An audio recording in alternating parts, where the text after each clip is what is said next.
Okay, how do I ship? Okay, so when I first started making wreaths and I didn't know what to do, there's a children's book that goes with that I read every year. When I first started and I did not know what to do, I bought boxes on Amazon. So Amazon would be the first place that I would go to buy boxes. And when you are making wreaths and you want to ship them, you are going to look for boxes that are just right. A Goldilocks, not too big, not too small. You don't want them to be too small because, of course, you'll smush your wreath or your bow. But you don't want them to be too big because the bigger the box, the higher the shipping. So be mindful of that.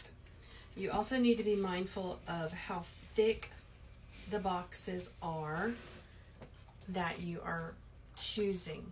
All right. I like to keep my box sizes about 6 inches in depth. If you go over that, your price is going to go up considerably.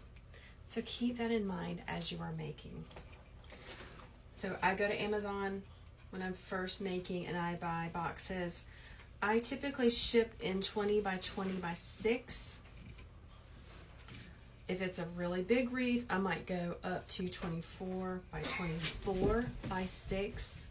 But I don't make wreaths bigger than that because, as I said, the bigger the box, the more the shipping. And that cuts into your profit.